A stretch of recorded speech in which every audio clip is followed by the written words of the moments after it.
start a new chapter that is heredity and evolution. Course कम होने की वजह से एवोल्यूशन पार्ट आपके कोर्स में से हटा दिया गया है, तो हम सिर्फ हेरिडिटी के बारे में पढ़ेंगे. सो हेरिडिटी के बारे में हम क्या क्या पढ़ेंगे. What heredity, what is Mendel contribution end of inheritance of the traits that is characteristic, sex determination in a brief introduction. ठीक है, ये सब हम इस चैप्टर में कवर करेंगे. CBSE 2020 के हेरिडिटी वाले चैप्टर में बस हमें इतना ही पढ़ना है. चलिए आगे शुरू करते हैं एक बहुत ही बेसिक इंट्रोडक्शन से. इंट्रोडक्शन क्या है? What is trait. अगर हम हेरिडिटी की बात करते हैं तो सबसे पहले हेरिडिटी होती क्या है?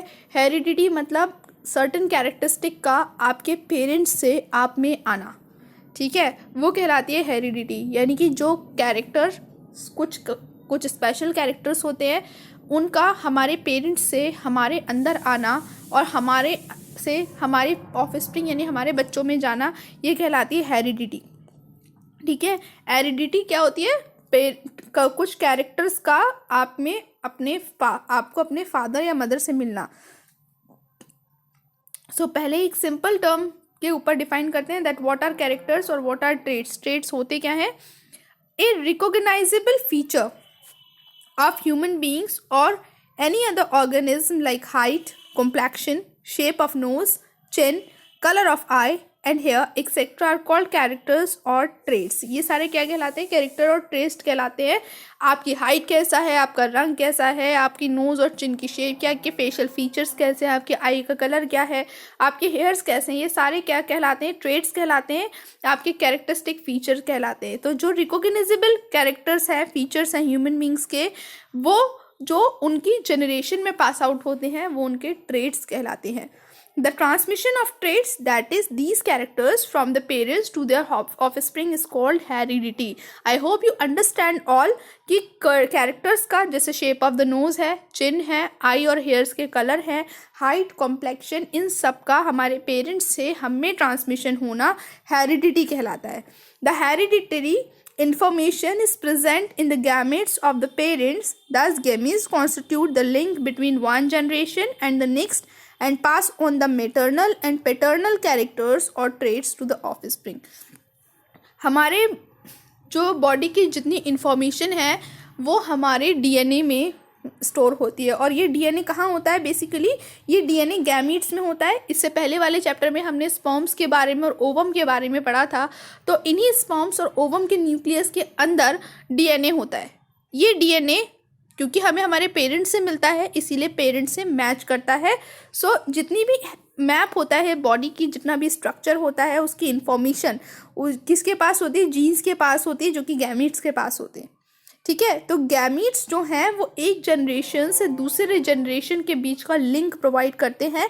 वो हमारे मैटरनल यानी मम्मी से मिले हुए कैरेक्टर और पैटर्नल कैरेक्टर्स को ऑफस्प्रिंग में ले जाने का काम करते हैं. तो डीएनए का पासिंग एक जनरेशन से दूसरी जनरेशन में किसके थ्रू होती है? वो होती है गैमीट्स के थ्रू, यानी स्पर्म्स के थ्रू और एग्स के थ्रू. बात समझ में आई इतनी? आगे बढ़ते हैं. Now what is variation. Variation का मतलब होता है, जैसे कि आप को एक इंग्लिश टर्म है वेरिएशन, इसके लिटरल मीनिंग क्या होता है? वेराइटीज. ठीक है, डिफरेंस. तो the difference in the characters और traits among the individual of a species is called variation. जैसे हम हमारे भाई बहनों से अलग दिखते हैं, हम दूसरे लोगों से अलग दिखते हैं, हम हैं तो सब सेम स्पीसीज के ह्यूमन बींग्स ही है ना, हम सब लोग.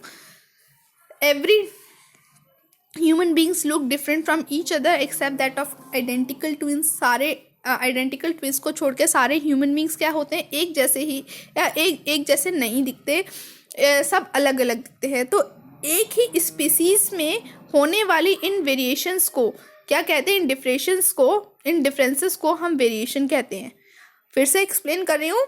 एक ही स्पीसीज यानी एक ही जाति के लोगों में के जो कैरेक्टर्स होते हैं उनमें जो डिफरेंस होता है उसे हम वेरिएशन कहते हैं. The difference in the characters और traits among the individual of a species is called variation. Every person look different from each other because of this variation. The offspring is never a true copy of the parents. सिर्फ lower organism में, हमने इससे पहले वाले chapter में पढ़ा था, amoeba में और पैरामीशियम में, जिनमें बाइनरी फिशन होता है, मल्टीपल फिशन होता है, रीजनरेशन होता है, सिर्फ वही जो होते हैं अपने पेरेंट्स के सिमिलर दिखते हैं, उनकी क्लोन होते हैं। लेकिन हम लोग होते हैं वो क्लोन नहीं होते हैं। We are not a photo copy और a true copy of our parents, either we are the character, we are the mixture of both of our parents character. There are many kind of variation in human like free and attached earlobes. हमारे अंदर हमारे free और attached ईयरलोब्स होते हैं। ईयरलोब्स किसी के ईयरलोब्स किसी के फ्री हैं और किसी के डिटैच्ड है। You can see here in this picture different complexion, किसी का डार्क होता है, किसी का लाइट होता है, किसी का डस्की होता है, व्हीटिश होता है, फेयर होता है, डिफरेंट आई कलर्स होते हैं, हाइट होती है, चिन भी किसी की पॉइंटेड होती है और किसी की डेप्थ होती है, हेयर कलर भी क्या होता है, किसी का ब्लैक होता है, ब्राउन होता है, ब्लॉन्ड होता है, रेड, गोल्डन। हेयर टाइप भी अलग अलग होते हैं, किसी की हेयर कर्ली होते हैं, वेवी होते हैं, स्ट्रेट होते हैं, किसी की नोज थिन होती है, किसी की पॉइंटेड होती है, किसी की स्नब होती है। So all this type of things are known as variation. The difference in the characters among the individual of a species is called variation. I hope you understand what variation is. एक ही species के persons के बीच में जो क्या होता है, जो difference होता है, उसे हम variation कहते हैं। Accumulation of variation. अब variation होता कैसे है? The significance of variation shows up only if it continues to be inherited by the offspring for several generation. Now, अब इस लाइन का मतलब क्या हुआ? इस लाइन का मतलब क्या हुआ? इस लाइन का मतलब हुआ कि हमें कोई भी वेरिएशन का पता तभी चलता है जब वो एक जनरेशन से दूसरी जनरेशन में कई सालों तक आया होता है। यानी फॉर एग्जाम्पल, एक बच्चा है, उसकी आंखों का कलर ब्लू है, उसकी आने वाली जनरेशन में भी आंखों का कलर ब्लू होगा। उसके बाद जो उसकी फर्स्ट, सेकंड, थर्ड, फोर्थ जितनी भी जनरेशन्स आएंगी, अगर उनमें आंखों का कलर सब में ब्लू होता है, तब वो वेरिएशन का एक्यूमुलेशन उसमें हो जाता है। यानी उसकी पीढ़ी में अब उसके फैमिली में जितनी भी आगे बच्चे होंगे वो सब कैसे होंगे? ब्लू आइज वाले होंगे। So that is a significant variation, हमें दिखाई दे रहा है वो variation. The great advantage of variation to a species is that it increases the chances of it survival in the changing environment. मैंने आपको ये इससे प्रीवियस वाले लेक्चर में भी बताया था कि जितना ज़्यादा वेरिएशन होता है हमारा इकोसिस्टम उतना ही ज़्यादा स्टेबल होता है। जितना ज़्यादा वेरिएशन होता है हमारे लिविंग चांसेस भी उतने ही ज़्यादा होता है, क्योंकि अगर वेरिएशन नहीं होगा तो हम बदलते हुए इन्वायरमेंट में सर्वाइव नहीं कर पाएंगे, अगर हमें वेरिएशन नहीं होगा तो। लेकिन हमें वेरिएशन होता है, और अगर ये वेरिएशन इन्वायरमेंट के क्या होता है, एनवायरनमेंट के अकॉर्डिंग होता है, तो हमारे सर्वाइवल चांसेस बढ़ जाते हैं। और अगर ये वेरिएशन अकॉर्डिंग नहीं होता है इन्वायरमेंट के, तो हमारे डिमिनिश होने के चांसेस, हमारे ख़त्म होने के चांसेस भी बढ़ जाते हैं। आगे बढ़ते हैं, इम्पॉर्टेंट टर्म्स हैं कुछ। क्रोमोसोम। क्रोमोसोम क्या होता है? क्रोमोसोम हमने सेल वाले चैप्टर में क्लास 9 में पढ़ा था, that it is a thread like structure in the nucleus of a cell formed of DNA which carries the genes. Chromosome क्या है? एक थ्रेड लाइक स्ट्रक्चर है न्यूक्लियस के अंदर, जिसके अंदर डीएनए के छोटे छोटे मॉलिक्यूल्स होते हैं। ठीक है, क्रोमोसोम में क्या है? डीएनए के छोटे छोटे मॉलिक्यूल्स हैं। You can see here in this picture you can see this is chromosome. इस क्रोमोसोम के ऊपर छोटे छोटे बीड लाइक स्ट्रक्चर लगे होते हैं, जिनको हम क्या कहते हैं? जिनको हम कहते हैं जीन्स कहते हैं। ठीक है, और इन्हीं जीन्स के ऊपर क्या होते हैं? डीएनए होते हैं। फिर से सुनो मेरी बात, क्रोमोसोम क्या होते हैं? न्यूक्लियस के अंदर छोटे छोटे थ्रेड लाइक स्ट्रक्चर होते हैं। ये आपको माइक्रोस्कोपिक व्यू दिख रहा है। इन थ्रेड लाइक स्ट्रक्चर में क्या होता है? इन थ्रेड लाइक स्ट्रक्चर्स के ऊपर छोटे छोटे नोड्स होते हैं, जिन नोड्स को हम क्या कहते हैं? डीएनए जीन कहते हैं। और इनके अंदर क्या होते हैं? जीन्स होते हैं। जीन क्या होता है? It is a unit of DNA on chromosome. DNA के अंदर क्रोमोसोम और क्रोमोसोम के ऊपर क्या होती है? छोटी छोटी यूनिट्स होती हैं, जिन्हें हम जीन कहते हैं, which governs the synthesis of a protein that controls a specific characteristic of an organism. Genes are actually Genes are actually units of heredity which transfer characteristic from one parent to their offspring during reproduction. Now this point is very important, that genes are actually the units of heredity which transfer characteristic from parents to their offspring during reproduction. Genes क्या है? Unit है DNA की chromosomes पर, which governs the synthesis of one protein that control the specific character. Simple शब्दों में ये है कि हर एक स्पेसिफिक कैरेक्टर के लिए हमारे पास एक स्पेसिफिक जीन होती है. जैसे आई कलर के लिए एक जीन होती है, नोज़ की स्ट्रक्चर, नोज़ की शेप के लिए अलग जीन होती है, आइज़ के स्ट्रक्चर और आइज़ की शेप के लिए अलग जीन होती है. सारे कैरेक्टरिस्टिक हमें जितने भी हों सबके लिए अलग जीन्स होती है, और ये जीन एक जनरेशन से दूसरी जनरेशन में ट्रांसफ़र हो जाती है. तो एक्चुअल यूनिट क्या है हेरिडिटी की? जीन्स ही हैं, क्योंकि ये पेरेंट्स हैं अब कैरेक्टर्स को ऑफ स्प्रिंग में डालती हैं. किसके समय? रिप्रोडक्शन के टाइम में. अब दो तरीके की जीन होती हैं, एक होती है डोमिनेंट जीन और एक होती है रिसेसिव जीन. जैसे हमारे क्लास में दो तरीके के बच्चे होते हैं ना, एक होते हैं डोमिनेंट वन जो मॉनिटर्स होते हैं क्लास के. डोमिनेंट क्या होते हैं? किसी की चलने नहीं देते हैं. और रिसेसिव क्या होते हैं? जो डोमिनेंट की बात मान लेते हैं इजीली, वो होते हैं रिसेसिव. बिल्कुल ऐसे ही जीन्स भी दो तरीके की होती हैं, एक होती है डोमिनेंट जीन और दूसरी होती है recessive gene. Now what is dominant gene? The gene which decides the appearance of an organism even in the presence of an alternative contrasting gene is known as dominant gene. It is represented by a capital letter. जो gene जिसकी वजह से हमें characteristic हमारे देखने को मिलते हैं, जो हमारे स्ट्रक्चर को क्या करती है? डिसाइड करती है, वो डोमिनेंट जीन होती है. हालांकि वहाँ पे अलग जीन्स भी होती हैं दूसरी ओर, लेकिन क्या है? वो डोमिनेंट है, इसीलिए वो दूसरे का कैरेक्टर एक्सप्रेस नहीं होने देगी. जैसे कि हम बात करें तो अगर कि कोई पर्सन बहुत ही ब्लैकिश कॉम्प्लेक्शन का है, बहुत ब्लैक कॉम्प्लेक्शन का है, तो उसमें ज़रूरी नहीं है कि सारी जीन्स ब्लैक वाली हों. उसमें ऐसा भी हो सकता है कि उसमें वाइट कलर वाली भी जीन्स हो सकती हैं जिनका फेयर कॉम्प्लेक्शन होता है. लेकिन क्या है? उस पर्सन में ब्लैक कलर वाली जो जीन है वो डोमिनेंट है, तो उसने उस फेयर कलर वाली जीन को क्या एक्सप्रेस नहीं होने दिया. जैसे दो बच्चे एक साथ बैठे हुए हैं एक ही सीट पर, एक डोमिनेंट है और एक रिसेसिव है. ठीक है, तो डोमिनेंट और रिसेसिव, हालांकि आंसर रिसेसिव वाले को पता है, मैडम ने क्वेश्चन पूछा तो, लेकिन आंसर किसने दिया? डोमिनेंट वाले ने दिया. ठीक है, रिसेसिव वाला नहीं बोल पाया. बिल्कुल ऐसा ही केस है. डोमिनेंट जीन अपने कैरेक्टर्स को बहुत अच्छे से डिफाइन कर लेती है, बहुत अच्छे से एक्सप्रेस करती है रिसेसिव जीन से पहले, और इसीलिए वही सारे कैरेक्टर्स को डिफाइन कर देती है. इसको हम कैपिटल लेटर से डिसाइड करते हैं, रिप्रेजेंट करते हैं. रिसेसिव जीन कौन सी होती है? Which can decide the appearance of an organism only in the presence of another identical gene. अगर इसका मतलब क्या हुआ कि अगर एक सीट पे दोनों रिसेसिव जीन्स बैठे हैं, दोनों ऐसे बच्चे बैठे हैं जो रिसेसिव हैं, जो डोमिनेंट नहीं है, तो तभी वो सिर्फ अपने कैरेक्टर शो कर पाएंगे. Then this is known as recessive gene. It is represented by small corresponding letter.